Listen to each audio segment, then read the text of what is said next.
తాజా అంశాన్ని చూస్తున్నాం. తెలంగాణ సీఎం రేవంత్ రెడ్డితో తెలుగు సినీ ప్రముఖులు భేటీ అయ్యారు. మరింత సమాచారం మా ప్రతినిధి సతీష్ ప్రత్యక్ష ప్రసారం ద్వారా అందిస్తారు.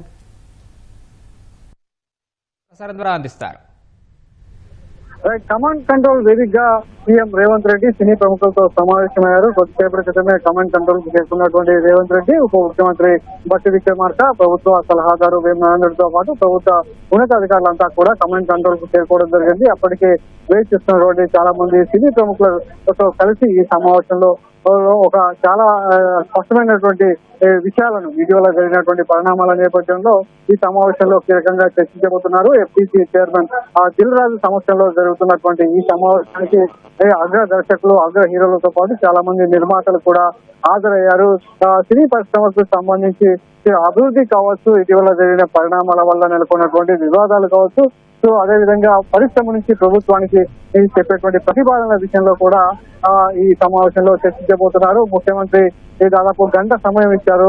ఈ గంట సమయంలో దిల్ రాజు సమక్షంలో ఈ సినిమా ప్రముఖులంతా దర్శకేంద్రుడు రాఘవేంద్రరావు కావచ్చు, త్రివిక్రము, కోటాల శివ, బోయపాటి, అదేవిధంగా అగ్ర నిర్మాతలు ఇటు మైత్రి రవి కావచ్చు, అదేవిధంగా రాధాకృష్ణ, చాలా మంది అల్లు అరవింద్, సురేష్ బాబు, ఇలా చాలా మంది కోట్లాది రూపాయలు వెచ్చించి బడ్జెట్ తో పెద్ద ఈ సినిమాలు నిర్మించే నిర్మాతలు కూడా ఈ సమావేశంలో హాజరు కావడం జరిగింది. అదేవిధంగా హీరోలకు సంబంధించి నాగార్జున, అదేవిధంగా వెంకటేష్, నితిన్, కిరణ్ అపూరం లాంటి యువ హీరోలంతా కూడా ఈ సమావేశంలో పాల్గొంటున్నారు. సో మరోవైపు తెలుగు ఫిలిం సంబంధించి కూడా అధ్యక్ష కార్యదర్శులతో పాటు కొంతమంది ఎగ్జిబిటర్లు కూడా ఈ సమావేశానికి హాజరు కావడం జరిగింది. ఇటు దర్శకులు, నిర్మాతలు, హీరోలకు సంబంధించి అదేవిధంగా మిగతా అందరి సమక్షంలో ముఖ్యమంత్రి రేవంత్ రెడ్డి ఈ సమస్యకు సినీ పరిశ్రమకు సంబంధించినటువంటి ప్రతి విషయాన్ని కూడా వినబోతున్నారు. కొద్దిసేపటి క్రితమే ఈ సమావేశం ప్రారంభమైంది. అయితే ఈ సమావేశంలో పరిశ్రమ నుంచి ప్రభుత్వానికి ఎలాంటి ప్రతిపాదనలు ఇస్తున్నారు, ప్రభుత్వం నుంచి పరిశ్రమ ఎలాంటి పోషకాలు కోరుతుంది, ఇటీవల జరిగినటువంటి పరిణామాలు, సంఘటనల నేపథ్యంలో దానికి ఎలాంటి సంజాయిషి పరిశ్రమ నుంచి ప్రభుత్వానికి ఇవ్వబోతుంది అనేది కూడా ప్రతి ఒక్కరు ఎంతో ఆసక్తిగా, ఉత్కంఠగా ఎదురు చూస్తున్నారు. అదేవిధంగా ప్రభుత్వం ఇప్పటికే అసెంబ్లీ వేదికగా ముఖ్యమంత్రి రేవంత్ రెడ్డి ఒక స్పష్టమైనటువంటి నిర్ణయాన్ని ప్రకటించడం జరిగింది. సినీ పరిశ్రమ అంటే కేవలం వినోదాన్ని అందించడమే కాదు, ప్రేక్షకుల పట్ల ఒక బాధ్యతగా కూడా ఉండాలి. వాళ్ళ ప్రాణాలు పోయే స్థితికి వచ్చినట్లయితే దానికి సంబంధించినటువంటి బాధ్యత పరిశ్రమనే తీసుకోవాలి. ప్రభుత్వం నుంచి ఎన్ని రాయితీలైనా పొందొచ్చు, ఎలాంటి అవకాశాలైనా ప్రభుత్వం ఇవ్వడానికి సిద్ధంగా ఉంది, కానీ ప్రాణ నష్టం జరిగితే ఉపేక్షించేదే లేదని కూడా ముఖ్యమంత్రి ఒక స్పష్టంగా అసెంబ్లీ వేదికగా వివరించడం జరిగింది. అదే సమయంలో పరిశ్రమ ప్రభుత్వం నుంచి ఎలాంటి వెసులుబాట్లు కోరుకుంటుందనేది కూడా వివరణ ఇవ్వాలని కూడా కోరడం జరిగింది. ఈ నేపథ్యంలోనే ఎఫ్టీసీ చైర్మన్ గా ఉన్నటువంటి దిల్ రాజు జోక్యం చేసుకుని ఈ సమావేశాన్ని ఏర్పాటు చేయడం జరిగింది. దీనికి ఈ సమావేశానికి సీఎం కూడా సానుకూలత వ్యక్తం చేస్తూ కొద్దిసేపటి క్రితమే కమాండ్ కంట్రోల్ లో సినీ ప్రముఖులతో సమావేశమయ్యారు. అయితే ఇటీవల జరిగిన సంఘటనల నేపథ్యంలోనే ఈ సమావేశాన్ని కేవలం అక్కడి వరకే పరిమితం చేస్తారా, లేదు అంటే తెలంగాణ వ్యాప్తంగా పరిశ్రమను ఏ విధంగా అభివృద్ధి చేయాలి, గతంలో ముఖ్యమంత్రి అంటే గతంలో సినీ పరిశ్రమకు అవార్డులు రావడం లేదు, ఏ ప్రభుత్వాలు గుర్తించడం లేదు, కేవలం జాతీయ స్థాయిలో మాత్రమే అవార్డులు ఇస్తున్నారు తప్ప రాష్ట్ర స్థాయిలో ప్రభుత్వాలు సినీ పరిశ్రమను అంతగా ప్రోత్సహించడం లేదు. అవార్డులు అనేది ఒక నటీనటులకు కావచ్చు, పరిశ్రమకు ఎంతో ఉత్సాహాన్ని బలోపేతానికి కృషి చేసే అవకాశం ఉంది. కాబట్టి అలా పరిశ్రమను ప్రోత్సహించేలా అవార్డు ఇచ్చేటువంటి కార్యక్రమాన్ని మళ్ళీ పునరావృతం చేయాలని చెప్పేసి సీనియర్ నటులు మురళీమోహన్ గారు కూడా చాలా పదే ప్రస్తావిస్తూనే ఉన్నారు. ఇక ఈ విషయంలోనే స్పందించినటువంటి కాంగ్రెస్ ప్రభుత్వం పరిశ్రమకు ఇచ్చేటువంటి అవార్డులను గద్దర్ పేరుతో ఇస్తామని కూడా ప్రకటించింది. అందుకు విధి విధానాలు కూడా ఖరారు చేయాలని చెప్పి సూచించడం జరిగింది. ఆ క్రమంలోనే ఒక ప్రత్యేక కమిటీ ఏర్పాటు చేసినప్పటికీ కొంత జాప్యం జరిగింది. ఆ తర్వాత అనేక సంఘటనలు జరగడం, చాలా కీలక పరిణామాలు, కోర్టు కేసులు, అరెస్టులు, ఈ పరంపర కొనసాగుతున్నటువంటి నేపథ్యంలో ఇటు పరిశ్రమకు కావచ్చు, ఇటు ప్రభుత్వానికి మధ్య కొంత గ్యాప్ అనేది ఏర్పడింది. అది ఇంకా ముందు కొనసాగకుండా ఇక్కడితోనే ముగింపు పలిగేలా సంజయ్ థియేటర్ ఘటనతో చాలా చర్చనీయాంశంగా దేశవ్యాప్తంగా నేషనల్ మీడియాలో చాలా సామాన్య ప్రజలకు కూడా ఒక తీవ్రమైనటువంటి చర్చకు దారితీస్తున్న నేపథ్యంలో ఇంకా ముందు వెళ్తే చాలా పరిశ్రమకు చాలా తీవ్రమైన నష్టం వాటిల్లే అవకాశం ఉన్నటువంటి నేపథ్యంలో పరిశ్రమకు సంబంధించి చొరవ తీసుకున్నటువంటి దిల్ రాజు ఈ సమస్యకు పులి స్టాప్ పెట్టే విధంగా కూడా ఈ సమావేశంలో చర్చించబోతున్నారు. అయితే పరిశ్రమ నుంచి ప్రభుత్వానికి రేవంత్ రెడ్డికి ఎలాంటి ప్రతిపాదనలు అందుతున్నాయి? ఇప్పటికే డ్రగ్స్ విషయంలో కొంత విమర్శలు ఎదుర్కొంటున్నటువంటి పరిశ్రమ నుంచి డ్రగ్స్ రహిత తెలంగాణ కోసం సినీ పరిశ్రమ ఏం చేయబోతుంది? ప్రభుత్వం స్పష్టంగా 4-5 విషయాల మీద పరిశ్రమ నుంచి సినీ పరిశ్రమ నుంచి సహకారాన్ని కోరుతుంది. ఒకటి అవార్డుల విషయంలో, ప్రోత్సాహకాల విషయంలో కావచ్చు. రెండోది డ్రగ్స్ సంబంధించినటువంటి అవగాహన కార్యక్రమాల రూపకల్పనలో, లఘు చిత్రాల విషయంలో కూడా ప్రభుత్వం సినిమా సహకారాన్ని కోరుకుంటుంది. అదేవిధంగా ప్రజలకు మేలు చేసేటువంటి వినోదాత్మకమైన చిత్రాల అందించే విషయంలో కూడా పరిశ్రమ నుంచి ప్రభుత్వం ఒక సూచన చేయడం జరిగింది. అదే విధంగా ప్రభుత్వం నుంచి కూడా ఆ పరిశ్రమ చాలా రాయితీలు, టికెట్ ధరలు, అదేవిధంగా బెనిఫిట్ షోల విషయంలో కూడా ప్రభుత్వం నుంచి పరిశ్రమ కోరుకుంటుంది. ఇలా ఇరువైపుల ప్రతిపాదనలు కావచ్చు, అభ్యర్థనల విషయంలో ఇరువైపులా కూడా ప్రస్తుతం సమావేశంలో చర్చ జరుగుతుంది. అయితే బెనిఫిట్ షోల రద్దు అనేది, అదేవిధంగా టికెట్ ధరల పెంపు అనేది ఈ రెండు కూడా ఆ పరిశ్రమకు సానుకూలమైనటువంటి అంశాలు. సో టికెట్ ధరల పెంచు అగ్ర హీరోలకు సంబంధించి కావచ్చు, మామూలుగా పెద్ద సినిమాల విషయంలో ప్రభుత్వం ఎప్పటికప్పుడు టికెట్ ధరల విషయంలో, పెంపు విషయంలో వెసులుబాటు కల్పిస్తూనే ఉంది. ఆ లబ్ధి పొందుతున్నటువంటి పరిశ్రమ అప్పుడప్పుడు గాడి తప్పుతుంది. దానివల్ల ప్రజలకు జరగాల్సినటువంటి మేలు విషయంలో దుర్వినియోగం అవుతుందని గుర్తించినటువంటి ప్రభుత్వం తాజాగా టికెట్ ధరల విషయంలో ఒక నిర్ణయాన్ని తీసుకోవడం జరిగింది. ఇకపై బెనిఫిట్ షోలు కావచ్చు, టికెట్ ధరల పెంపు విషయంలో కూడా వెనక్కి తగ్గుతున్నాం, ఆ నిర్ణయాన్ని వెనక్కి తీసుకునే అవకాశం ఉన్నట్టు కూడా ప్రభుత్వం స్పష్టం చేయడం జరిగింది. అయితే ఈ విషయంలో కొంత సినీ ప్రముఖులంతా కూడా మళ్ళీ ప్రభుత్వానికి ఒక పునఃపరిశీలన చేయాలనే విషయాన్ని కూడా ఈ సమావేశంలో ముఖ్యమంత్రిని కోరబోతున్నారు. కాసేపటి క్రితమే మొదలైనటువంటి ఈ సమావేశంలో ఒక్కొక్కరుగా తమకు సంబంధించినటువంటి కీలకమైతే ఎవరైతే నిర్మాతల వైపు నుంచి ఒకరిద్దరు, దర్శకుల నుంచి ఒకరిద్దరు, నటీనటుల నుంచి ఒకరిద్దరు ఈ సమావేశంలో మాట్లాడేందుకు అవకాశం కల్పిస్తున్నారు. ఎందుకంటే దాదాపు 40 మందికి పైగా సమావేశానికి హాజరు కావాలని పిలిచినప్పటికీ 20 నుంచి 25 మంది సమావేశానికి హాజరు కావడం జరిగింది. అంతమంది కూడా అందరూ ఈ గంటన్నర పాటు జరిగే సమావేశంలో మాట్లాడే అవకాశం లేకపోయినా ఇటు నిర్మాతల నుంచి, దర్శకుల నుంచి, నటీనటుల నుంచి ఒకరిద్దరు చొప్పున, అదేవిధంగా ఫిలిం ఛాంబర్ నుంచి, కార్మిక సంఘాలకు సంబంధించినటువంటి అంటే ఫిలిం ఛాంబర్ అన్ని 24 క్రాఫ్ట్లను నిర్వహించేటువంటి 4 సెక్టార్లకు సంబంధించి ఫిలిం ఛాంబర్ కూడా ఇందులో ఈ సమావేశంలో అధ్యక్షుడు హాజరైన నేపథ్యంలో అటు కార్మికులకు సంబంధించిన సమస్యలు కూడా ఈ సమావేశంలో ప్రస్తావించబోతున్నారు. అయితే ఈ సమావేశం అనంతరం ప్రభుత్వం ఏ నిర్ణయం చెబుతుంది, పరిశ్రమ నుంచి ఎలాంటి ప్రతిపాదనలు ప్రభుత్వానికి ఇచ్చారు అనేది కూడా చాలా ఆసక్తికరంగా మారింది. మొత్తానికైతే ఒక ప్రత్యేక కమిటీని ఏర్పాటు చేసి ఇలాంటి ఘటనలు పునరావృతం కాకుండా ఉండేలా చూడబోతున్నారు. ఆ కమిటీని అన్ని బాధ్యతలు తీసుకొని ఇటు ప్రభుత్వానికి, ఇటు పరిశ్రమకు మధ్య వారధులు ఉండేలా కొంతమంది ఇటు పరిశ్రమ నుంచి, ఇటు ప్రభుత్వం నుంచి ఆ కమిటీలో సభ్యులుగా ఉండేలా నిర్ణయం తీసుకోబోతున్నట్టుగా తెలుస్తుంది. అయితే సతీష్, ఈ భేటీకి సినీ పెద్ద మెగాస్టార్ చిరంజీవి హాజరు కాకపోవడానికి కారణాలు ఏమైనా తెలిసాయా? మెగాస్టార్ చిరంజీవి హాజరు కాకపోవడానికి అనేది ఏం లేదు. మెగాస్టార్ చిరంజీవికి సంబంధించి దిల్ రాజు ఈ సమాచారాన్ని చిరంజీవికి చేరవేయడం జరిగింది. ఫోన్ లో చిరంజీవితో నేరుగా మాట్లాడి సీఎం అపాయింట్మెంట్ తీసుకోవడం జరిగింది. ఈ విషయంలో సీఎం సంబంధించి చాలా మంది ప్రముఖులు అంతా కూడా సినీ పరిశ్రమకు సంబంధించినటువంటి అందరూ కూడా వెళ్లి ఈ విషయాన్ని ముఖ్యమంత్రి గారి ద్వారా ఒక చర్చ, ఆరోగ్యకరమైన వాతావరణంలో చర్చ జరుపుదాము, దీనికి సంబంధించి ఇక ఇండస్ట్రీలో తలెత్తేటువంటి సమస్యలు చాలా నష్టాన్ని చేకూర్చేలా ఉన్నాయి కాబట్టి దీనికి ఒక పెద్దలుగా వెళ్లి ముఖ్యమంత్రి దృష్టికి తీసుకెళ్దామని చెప్పేసి దీనికి లీడ్ తీసుకున్నటువంటి దిల్ రాజు కూడా ఒక చాలా మంది ప్రముఖులకు, అగ్ర హీరోలు అందరికీ కూడా సమాచారం ఇచ్చారు. ఇటు ప్రభాస్ కావచ్చు, అటు మహేష్ బాబు, చాలా మంది అగ్ర హీరోలు తనకు తెలిసినటువంటి అంటే సినిమాకి సంబంధించినటువంటి ప్రతి ఒక్కరికి కూడా దాదాపు 80 నుంచి 90 మందికి సమాచారం ఇచ్చినట్టుగా తెలుస్తుంది. అందులో చిరంజీవి గారు కూడా ఉన్నారు. చిరంజీవి ప్రస్తుతం చెన్నైలో ఉండడం కారణంగా దీనికి సమావేశానికి హాజరు కాలేకపోతున్నానని, తర్వాత వ్యక్తిగతంగా ముఖ్యమంత్రిని కలిసి ఇటీవల జరిగినటువంటి పరిణామాలు కావచ్చు, భవిష్యత్తులో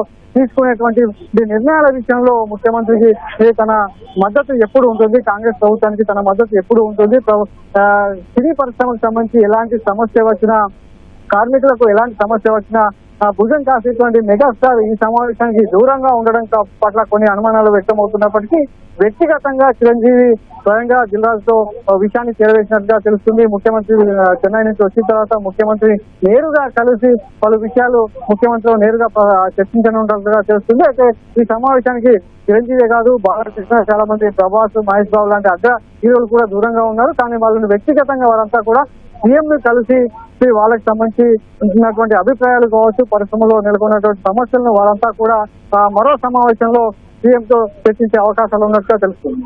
అయితే సతీష్, ఇప్పుడు ఈ సంక్రాంతికి భారీ బడ్జెట్ సినిమాలు విడుదల కానున్నాయి. ఏ సినిమాకైనా ప్రీ రిలీజ్ ఫంక్షన్లు చాలా కీలకం. ఈ నేపథ్యంలో ప్రీ రిలీజ్ ఫంక్షన్లపై ప్రభుత్వం ఎలాంటి నిర్ణయం తీసుకోనుంది?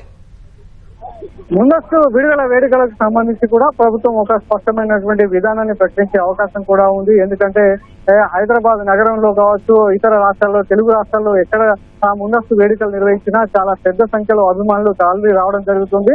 అటు ఈవెంట్ మేనేజ్మెంట్ సమకూర్చేటువంటి జనాలతో పాటు హీరోల మీద ఉన్నటువంటి అభిమానంతో చాలా మంది యువత కావచ్చు, ప్రేక్షకులంతా కూడా ఈ ముందస్తు వేడుకలకు రావడం జరుగుతుంది. వారిని నియంత్రించేటువంటి క్రమంలో చాలా శాంతి భద్రతల సమస్య తలెత్తినప్పటికీ ఇప్పటికైతే ఎలాంటి పొరపాట్లు జరగలేదు, అంతా సవ్యంగానే జరుగుతుంది. ఆయా ఎక్కడైతే ఈవెంట్లు ముందస్తు విడుదల వేడుకలు నిర్వహిస్తారో అక్కడ స్థానికంగా పోలీసుల అనుమతితో అవన్నీ ఈవెంట్ మేనేజ్మెంట్ అంతా కూడా వేడుకలను నిర్వహిస్తుంది. అయితే ఇటీవల దేవరా సినిమా ఎగ్జాంపుల్ గా ఉదాహరణగా తీసుకున్నట్లయితే దీనికి సంబంధించి హెచ్ఐసిసిలో జరిగినటువంటి దేవరా ఈవెంట్ కి సంబంధించి అనుకున్న స్థాయి కంటే ఎక్కువ సంఖ్యలో అభిమానులు తరలి రావడంతో చాలా వారిని నియంత్రించలేకపోవడం జరిగింది.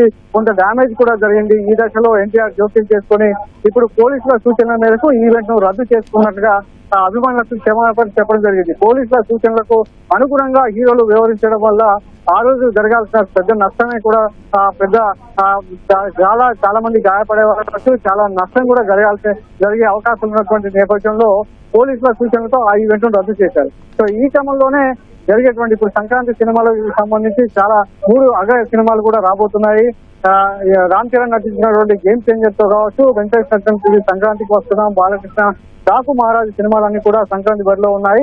అయితే ఈ సినిమాలకు సంబంధించి ముందస్తుగానే నిర్మాతలంతా కూడా మేల్కోవడం జరిగింది. ఇప్పటికే గేమ్ చేంజర్ సినిమాకి సంబంధించి అమెరికాలో ఒక వేడుక నిర్వహించడం జరిగింది. అదేవిధంగా డాకు మహారాజు సంబంధించి నిర్మాత నాగవంశి కూడా ఒక స్పష్టమైనటువంటి ప్రకటన విడుదల చేయడం జరిగింది. జనవరి 2న సామాన్యంగా ట్రైలర్ విడుదల చేయడంతో పాటు అమెరికాలో దీనికి సంబంధించినటువంటి ముందస్తు విడుదల వేడుక నిర్వహిస్తామని ప్రకటించారు. సో ప్రస్తుతం రాష్ట్రంలో నెలకొన్నటువంటి, ముఖ్యంగా హైదరాబాద్ లో నెలకొన్నటువంటి పరిస్థితుల కారణంగా ఇక్కడ ముందస్తు విడుదల వేడుకలు చేసుకోవడానికి కొంతమంది నిర్మాతలు ఆసక్తి చూపడం లేదు. ఇతర రాష్ట్రాల్లోనూ, ఇతర దేశాల్లో వెళ్లి అక్కడ అభిమానులను పలకరిస్తూ మొత్తం యూనిట్ అంతా కూడా అక్కడికి వెళ్లి వేడుకలు జరిపేందుకు అంతా కూడా సిద్ధమవుతున్నారు. మరోవైపు గేమ్ చేంజర్ కు సంబంధించి కూడా భారీ స్థాయిలో దిల్ రాజు సన్నాహాలు చేశారు.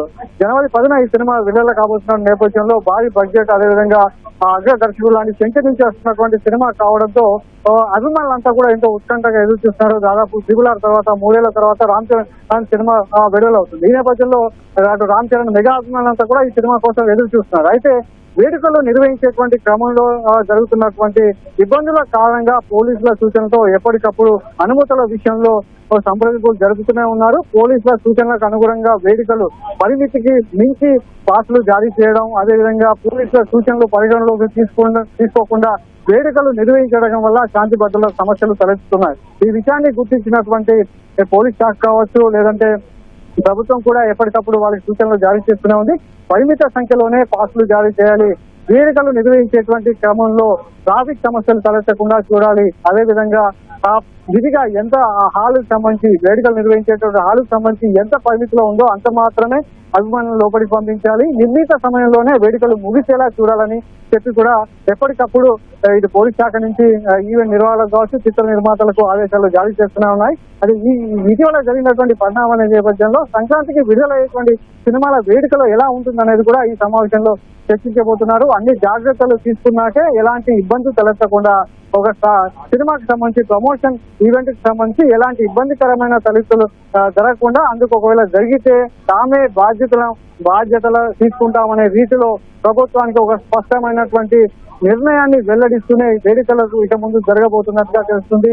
ఎవరైతే ఒకవేళ అనుకోని సంఘటనలు జరిగితే ఇందుకు తామే పూర్తి బాధ్యత వహిస్తాము అని చిత్ర దర్శక నిర్మాతలు, నిర్మాణ సంస్థల నుంచి పూర్తిగా ఒక ఒప్పందం, ఒక అగ్రిమెంట్ రూపంలోనో లేదంటే ఒక లేఖ రూపంలోనో పూర్తిగా ఆ వివరాలన్నీ తీసుకున్న తర్వాత ఇక్కడి నుంచి పూర్తిగా ఈవెంట్లకు అనుమతి ఇవ్వనున్నట్టుగా తెలుస్తుంది. అయితే సినిమా ప్రమోషన్లలో భాగంగా కొంతమంది పెద్ద హీరోలు థియేటర్లకు రావటం, అభిమానులతో కలిసి సినిమాలు చూడడం సాధారణం. ఈ నేపథ్యంలో తొక్కిసలాట జరగకుండా థియేటర్లకు హీరోలు రావడంపై ఆంక్షలు పెట్టే అవకాశం ఏమైనా ఉందా? రైట్, ఈ విషయాన్ని ఇప్పటికే మంత్రి కోమటిరెడ్డి కూడా స్పష్టం చేయడం జరిగింది. ఇకపై ఏ పెద్ద హీరోలు తమ సినిమాలని అభిమానుల సమక్షంలో ఆర్టీసీ క్రాస్ రోడ్ లాంటి రద్దీగా ఉండేటువంటి థియేటర్లో సినిమా చూసేందుకు రావద్దని కూడా విజ్ఞప్తి చేశారు. అయితే ఇక్కడ అనేది కేవలం సినిమా థియేటర్లో హీరోలు సినిమాలు చూడాలా వద్దా అనేది ఒక వ్యక్తిగతమైనటువంటి నిర్ణయం. అదే సమయంలో ప్రేక్షకులను దృష్టిలో పెట్టుకుని రావాల్సినటువంటి ఒక నిర్ణయం కూడా తీసుకోవాల్సిన అవసరం ఉంది. సో గతంలో చాలా మంది హీరోలు వ్యక్తిగతంగా ప్రేక్షకులకు తెలియకుండానే తమ సినిమా ఎలా ఉంది ప్రేక్షకుల నుంచి దానికి స్పందన వస్తుంది. తాము ఊహించినట్టుగానే తమ అంచనాలకు అనుగుణంగానే ప్రేక్షకులు సినిమాను ఆస్వాదిస్తున్నారా లేదా అనేది చూసేందుకు చాలా మంది దొంగచాటుగా అర్ధరాత్రుల్లో లేదంటే మోకాలకు ముసుగు వేసుకొని థియేటర్లకు వెళ్లి సినిమాలు చూసేవారు. ఒకవేళ ముందస్తుగా సమాచారం ఇచ్చినప్పటికీ ఒక హీరో తన సినిమాను థియేటర్లో చూసేందుకు వస్తున్నాడని ముందస్తు సమాచారం ఇవ్వడంతో అక్కడ తగిన జాగ్రత్తలు తీసుకోవడం, బౌన్సర్లను ఏర్పాటు చేయడం, అదేవిధంగా చాలా మంది కూడా ఇలాంటి సమాచారాలు తీసుకోవడం, బౌన్సర్లను ఏర్పాటు చేయడం, అదేవిధంగా చాలా మంది కూడా ఇలాంటి సమాచారం ఇచ్చే సినిమాలకు వెళ్తుంటారు. అయితే సంధ్యా థియేటర్ ఘటన జరిగిన నేపథ్యంలో ఇప్పుడు ఈ అంశం కూడా చాలా చర్చనీయాంశంగా మారింది. ఏ హీరో కూడా తమ సినిమాను థియేటర్లో ప్రేక్షకులతో కలిసి చూడాలంటే ఖచ్చితంగా అనుమతి తీసుకోవాలనేది ఒక నిబంధన అయితే తెర మీదకి వచ్చింది. సో చాలా మంది దర్శకులు, రాజమౌళి కావచ్చు, చాలా మంది అగ్ర హీరోలంతా కూడా ప్రసాద్ ఐమాక్స్లో ప్రతి శుక్రవారం కూడా పెద్ద సినిమాలకు మొదటి షోని చూసేందుకు తరలి వస్తుంటారు. అయితే ఇక్కడ ఉదయం ఆట కాకుండా అర్ధరాత్రులు ఫ్యాన్స్తో కలిసి సినిమా చూడాలి, బెనిఫిట్ షోలు, ప్రీమియర్ షోలు చూడాలనేటువంటి ఉత్కంఠ నేపథ్యంలో హీరోలు రావడం అనేది ఇలాంటి గందరగోళ పరిస్థితులకు తావిస్తుంది. అయితే దీనికి ప్రకటబందీగా అనుమతులు తీసుకున్న మేరట సగిన పోలీస్ బందోబస్తు కావచ్చు, ఒక హీరోకి సంబంధించినటువంటి వ్యక్తిగత భద్రత కావచ్చు, బౌన్సర్లను ఏర్పాటు చేసుకొని ఇబ్బంది లేకుండా హీరోలు వచ్చి తమ సినిమాను ఆస్వాదిస్తూ ప్రేక్షకులు ఎలాంటి అంచనాల మేరకు తమ సినిమాను రిసీవ్ చేసుకుంటున్నారు, ఎలా ఆస్వాదిస్తున్నారు, ఎలా ఆనందిస్తున్నారు అనే విషయాలను గనక పరిగణలోకి తీసుకొని ముందుకెళ్తే ఒక ఆరోగ్యకరమైన వాతావరణంలో ఆశించిన స్థాయిలో ఆ హీరో సినిమా ఆడే అవకాశం ఉంది. లేదంటే పుష్ప 2 లాంటి ఆర్టీసీ సంధ్యా థియేటర్లో జరిగినటువంటి ఘటనలు పునరావృతమయ్యే అవకాశం ఉన్నటువంటి నేపథ్యంలో మంత్రి కోమటిరెడ్డి కూడా ఒక స్పష్టమైనటువంటి నిర్ణయాన్ని వెల్లడించారు. ఇకపై హీరోలు సినిమా థియేటర్లకు రావద్దనేటువంటి ఒక మౌఖిక ఆదేశాన్ని జారీ చేశారు. అయితే హీరోలు ఇది పాటిస్తారా లేదా అనేది విషయాన్ని పక్కన పెడితే జాగ్రత్తలు తీసుకొని హీరోలకు కూడా థియేటర్లకు వస్తే బాగుంటుందనే అభిప్రాయం అయితే వ్యక్తం అవుతుంది. చాలా అగ్ర హీరోలు, చాలా మంది ప్రభావితంగా ఉండేటువంటి హోమ్ థియేటర్లోనూ లేదంటే స్టూడియోలోనూ సినిమాలు చూస్తుంటారు. ఒకవేళ ప్రేక్షకులతో కలిసి సినిమాను ఆస్వాదించాలనుకుంటే తగిన జాగ్రత్తలు తీసుకున్నాకే ముందుకు వెళ్లే అవకాశం ఉంటుంది. ఇప్పటి వరకు అయితే చాలా మంది ఆర్టీసీ క్రాస్లో గతంలో కూడా చాలా మంది అగ్ర హీరోలు వచ్చినప్పటికీ ఇలాంటి ఘటనలు పునరావృతం కాలేదు. సో ఈ ఘటన వల్ల హీరోలు రావాలనేటువంటి ఒక ఏదైతే విషయం ఉందో దానికి కొన్ని నిర్ణయాలు వెళ్లడం కారణంగా ఇప్పుడు ప్రస్తుతం ఈ అంశం అనేది చర్చకు దారి తీసింది.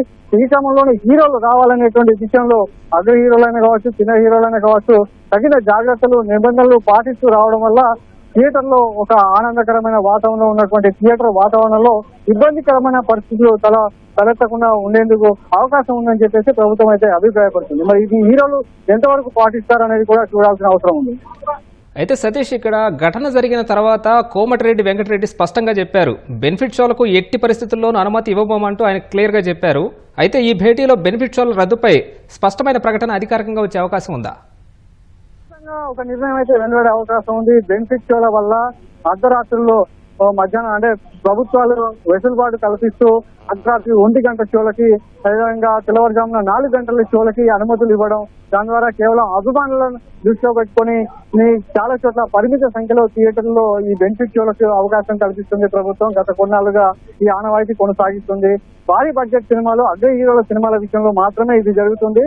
చిన్న తరహా, మధ్య తరహా సినిమాల విషయంలో బెనిఫిట్ షోలు, ప్రీమియర్ షోలు ఉంటాయి కదా తప్ప బెనిఫిట్ షోలు అనేవి ఉండవు. ప్రీమియర్ షోలు రాత్రి 9:30 ఆ తర్వాత మాత్రమే కంటిన్యూ అవుతాయి. కానీ అగ్ర హీరోల సినిమాల విషయంలో మాత్రం అర్ధరాత్రి 12 తర్వాత లేదంటే తెల్లవారుజామున 4 గంటల సమయంలో ఈ షోలు అనేది ప్రదర్శించడం జరుగుతుంది. కాబట్టి ఈ విషయంలో తగిన జాగ్రత్తలు తీసుకోవాల్సిన అవసరం ఉందని కూడా ప్రభుత్వం సూచించింది. అయితే ఇటీవల జరిగిన సంఘటనల నేపథ్యంలో ఈ బెనిఫిట్ షోల వల్ల కూడా శాంతి భద్రతలకు చాలా విఘాతం కలుగుతుంది, ఇబ్బందికరమైన పరిస్థితులు ఏర్పడుతున్నాయి. అటువైపున పోలీస్ శాఖ కూడా చాలా ఇబ్బందులు ఎదుర్కొంటుంది. తగిన సిబ్బంది లేకపోవడం కారణంగా ఆయా పోలీస్ స్టేషన్ల పరిధిలో ఉన్నటువంటి థియేటర్లలో బెనిఫిట్ షో వేయడం, అగ్ర హీరోలకు సంబంధించినటువంటి సినిమాల వల్ల పెద్ద సంఖ్యలో అభిమానులు తరలి వస్తున్నారు. థియేటర్ కెపాసిటీకి మించి కూడా ఏదైతే చాలా మంది అభిమానులు తరలి రావడం. ఇక్కడ ఒక విషయాన్ని స్పష్టంగా చెప్పుకోవాలి, బెనిఫిట్ షో అయినా ప్రీమియర్ షో అయినా ఆన్లైన్ లో టికెట్లు విక్రయించడం ద్వారా ఎంతైతే సినిమా థియేటర్ లో సీటింగ్ కెపాసిటీ ఉంటుందో వాళ్ళకు మాత్రమే అక్కడికి వస్తే ఎలాంటి ఇబ్బంది ఉండదు.